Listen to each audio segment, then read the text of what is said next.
Well, good morning, everyone. My name is MightyStream. Today is July the 22nd, and I'm going to do your spiritual principle a day in a meditation. I am brought to you by Hope Through Navigation, and this is our Hood Recovery Services. Let's go ahead and get into that reading.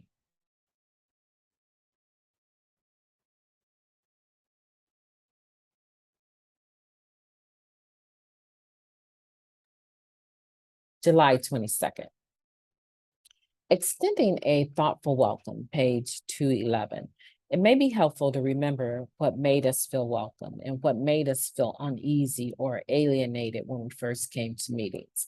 Guiding principles, tradition 1 for groups. We often reaffirm that the newcomer is the most important person at any meeting because we can only keep what we have by giving it away. Reading the words is fairly simple. Putting them into action can be a little trickier at times. One member wrote, "My compassion for others, especially newcomers, is a huge indicator of my progress in recovery. In our groups, that compassion shows in the actions we take to consider the newcomers' needs. By keeping our focus on the still suffering addict, we also keep our common welfare first. The questions implied by the quotation above are a great place to start. When we discuss what it means to feel welcomed, we are often pleasantly reminded that our group is doing many of those things well already. Much of it is hardwired into our innate culture. One member shared memories of being a newcomer. Before the meeting, I was approached and welcomed by someone, and I was a little skeptical of the warmth. Soon, someone else welcomed me, and they did the same with other addicts entering the room. I saw a pattern here of how they embrace people, and I felt like I was in the right place. I didn't feel like an undesirable the way I did most of my life. Plenty of us feel uneasy or alienated in the beginning. Helping new members resist the impulse to bolt out the door and go pick up takes some thoughtfulness on the part of NA groups and members.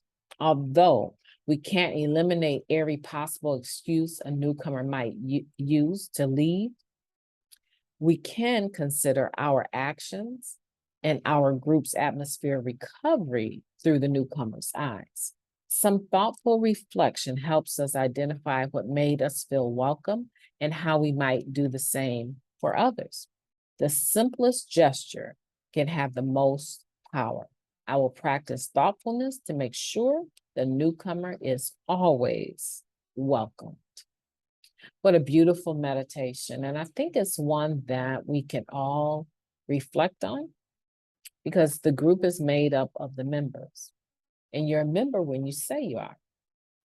Home group members or members in Narcotics Anonymous have a culture. If you notice in this reading, it said that this is hardwired into our innate culture. We have a culture of being welcoming. We have a culture of getting up out of our seats and welcoming the newer person. We have a culture of having a greeter at the door at our meetings that's what they do. Their service work is to stand up and greet you and say, welcome to the meeting, welcome to this home group. We have a culture of doing that. Now, sometimes what happens is that a person is so wrapped up in their own thoughts, which is evidence of the disease of addiction, that they're not going to receive a warm welcome if their life depended on it. It's going to be very difficult with the space that they're in for them to receive our extension of welcome. That's not your problem. Your problem is to be still there, giving the welcome that is needed for people. Give them a choice. Don't let it be because no one was kind to them that they loved. Let it be because they couldn't handle all of the goodness. Let that be the reason, but don't let it be because no one even greeted or spoke to them, right? Especially with this, I can't really say post-pandemic culture. However, because we still are experiencing increased numbers in my city, however, the tendency now is to distance ourselves from everyone. Even if you go to the parking lot and you park somewhere to go grocery shopping, people are parking their vehicles every other space. It's amazing to watch how our thinking has changed about being able to be close to people. Narcotics Anonymous is in many ways the last house on the block for many of us. And I just want for you today to be one of those individuals that other people, this man, when I came to meet that lady, she got up, or that man shook my hand. He came up to me and was like, brother, you made it, right? Let me introduce myself to you and to some of these other fellows around here, right?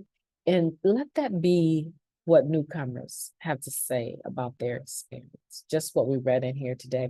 You know, my name is Mighty Stream, and being a welcoming individual in our meetings is not a difficult thing to do. It is a culture, it is a learned behavior. And in this season, if you're a person whose health is compromised and you can't take that risk of going into meetings because there's so much of a risk with the lifestyle of the disease of addiction, right? A lot of times if you're using, you're not really even thinking about a mask. That's not on your mind. And you might be exposing yourself to individuals that are asymptomatic, or you might even be. So maybe say you're a person who just isn't going to be able to make meetings for obvious reasons in person.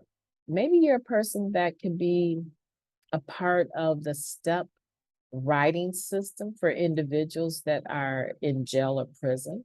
Just go to our website, na.org, and there's a possibility for you to be a part of service that way. You might be able to be a pen pal with someone, helping them write their steps through the mail. You also might be able to get on a 1-800 call hotline for people to be able to call and figure out where meetings are, or maybe even get a ride from other people. You might be a person that you just collect numbers and you call people and say, hey, I was thinking about you. You know, I don't go to a lot of meetings in person anymore, but you were on my mind. Everything all right with you? And they'll say whatever, or and then you respond, tell them a little bit about your day, right?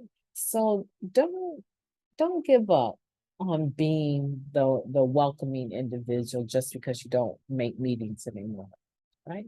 I look at me. I don't do a lot of in-person meetings anymore.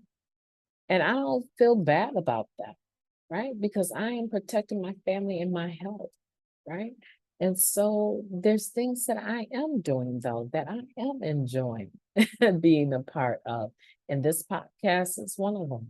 You know, my name is Mighty Stream, and I am looking forward to talking to you tomorrow.